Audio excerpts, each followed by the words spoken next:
Ladies and gentlemen, on behalf of the UCLA School of Theater, Film, and Television, our faculty, our staff, and our students, it is my greatest honor and pleasure to present our 2012 Distinguished Alumni for Film Honor to Penelope Spheeris for her outstanding contributions to the art and practice of film and television, and for her continued excellence in all that she does as a proud TFT and UCLA alum. Penelope, come on up here.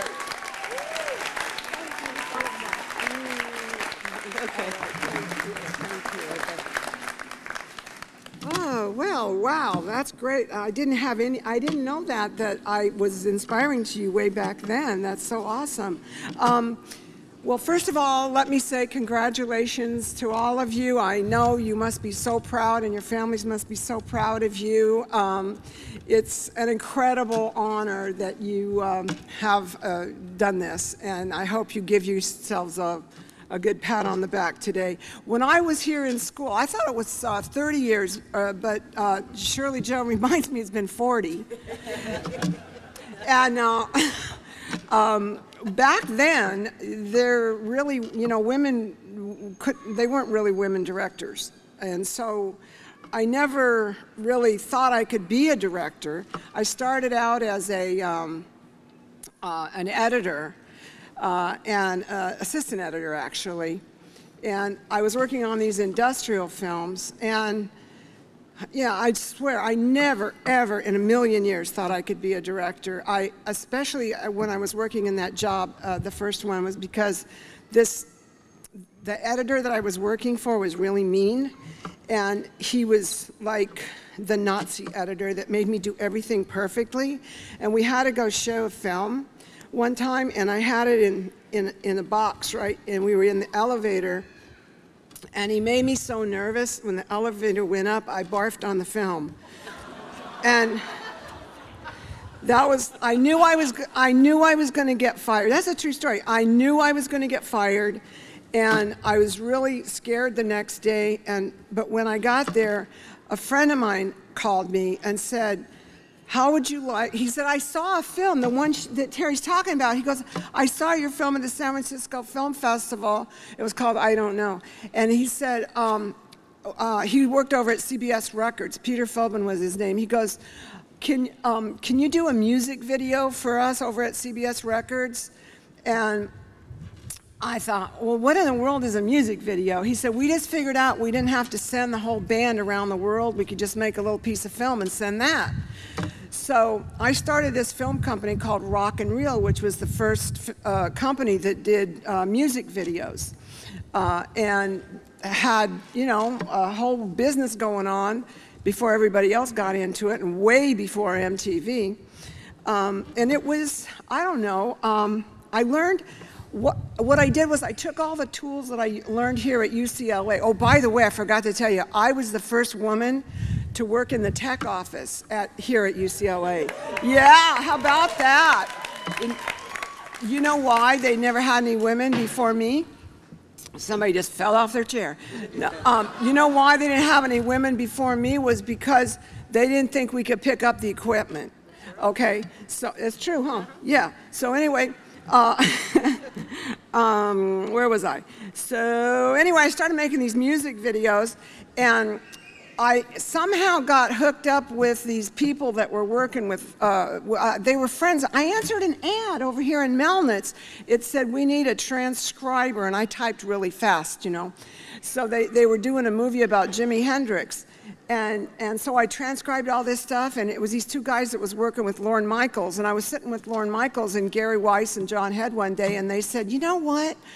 Lorne goes, I'd like to, maybe start a show from New York, like on Saturday night, and maybe it could even be live, And he goes, Penelope, would you come and help me with it? And I said, no, I'm going to hang here in LA. I got a kid and everything. So he goes, well, you can work out here.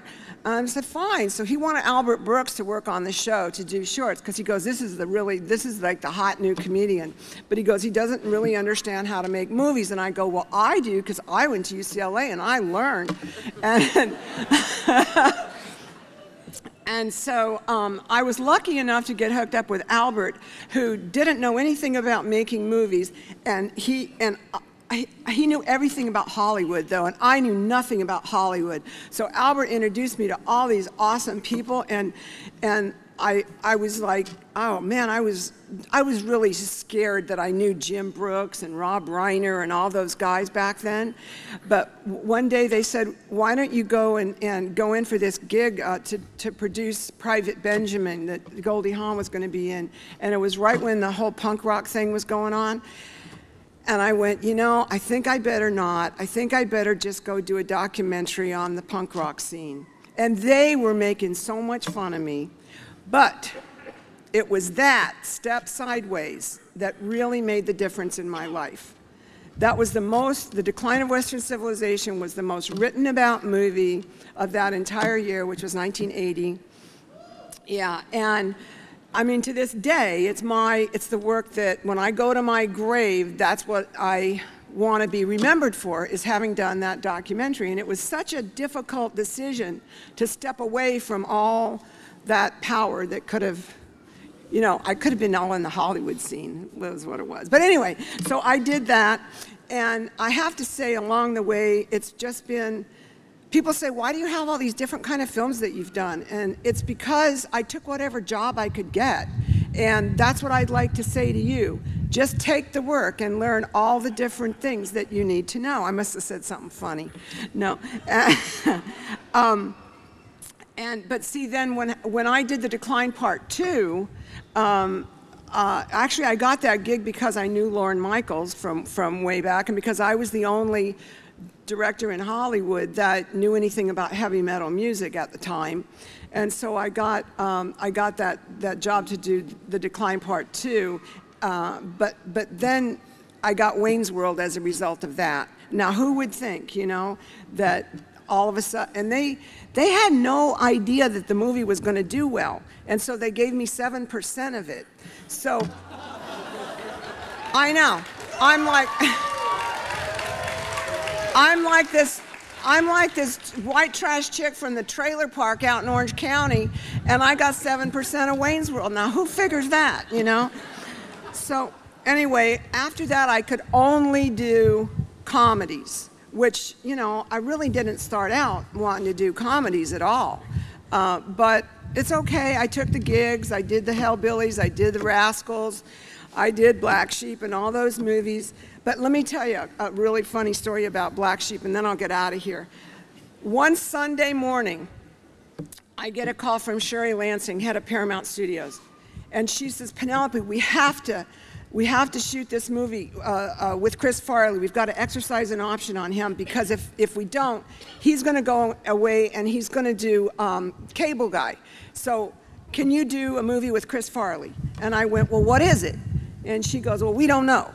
And I said, well, Sherry, how am I going to say yes to if I don't know what the movie is? She goes, hold on, let me get Goldwyn on the phone. So she gets John Goldwyn on the phone. And so they're both talking to me. And they go, look, we'll get a script together. We got Chris Farley, we can get David Spade. I swear, please just take the gig. And Sherry goes, as a salary, we'll give you $2 million. And I went, and John said, okay, 275. But you know what? It's not about making money. It really isn't. Why are you laughing? It's not. It's not. I don't know what, I could care less about money, and neither should you, I swear. It's really not about the money. You guys think that the money makes the difference? It doesn't. It's making good movies, making a difference in the world, and finding the right voice for yourself. That's what's important. It's not really the money, okay? So I expect all of you guys to get out there and make some great movies. Look, if I can do it, you can do it, okay? Have a good one. Bye.